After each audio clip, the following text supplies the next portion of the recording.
संभाजीनगर जिल्ह्यात महसूल विभागाचा भोंगळ कारभार उघड झालाय। संभाजीनगर जिल्ह्यातील 2399 शेतकऱ्यांना एकापेक्षा अधिक वेळा अनुदान देण्यात आले। अधिकचे पैसे दिले गेलेल्या संबंधित बँकांना महसूल विभागाकडून पत्र देण्यात आले।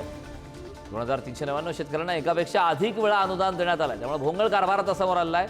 संबंधित बँकांना महसूल विभागाचं आता पत्र पाठवण्यात आलेलं आहे।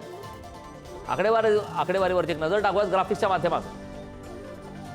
कन्नडमध्ये 616 शेतकऱ्यांपैकी 312 शेतकऱ्यांकडून 24,20,762 इतका विमा जमा झाला। गंगापूरमध्ये मात्र 7 पैकी 3 शेतकऱ्यांकडून 17,850 जमा।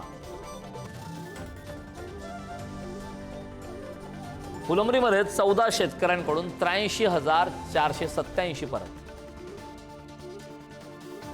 सिल्लोडमध्ये 610 शेतकऱ्यांपैकी 135 शेतकऱ्यांकडून 14,57,616 जमा। 53 शेतकऱ्यांपैकी 4 शेतकऱ्यांकडून 10,336 जमा। सोयगावमधला हा संपूर्ण प्रकार आहे।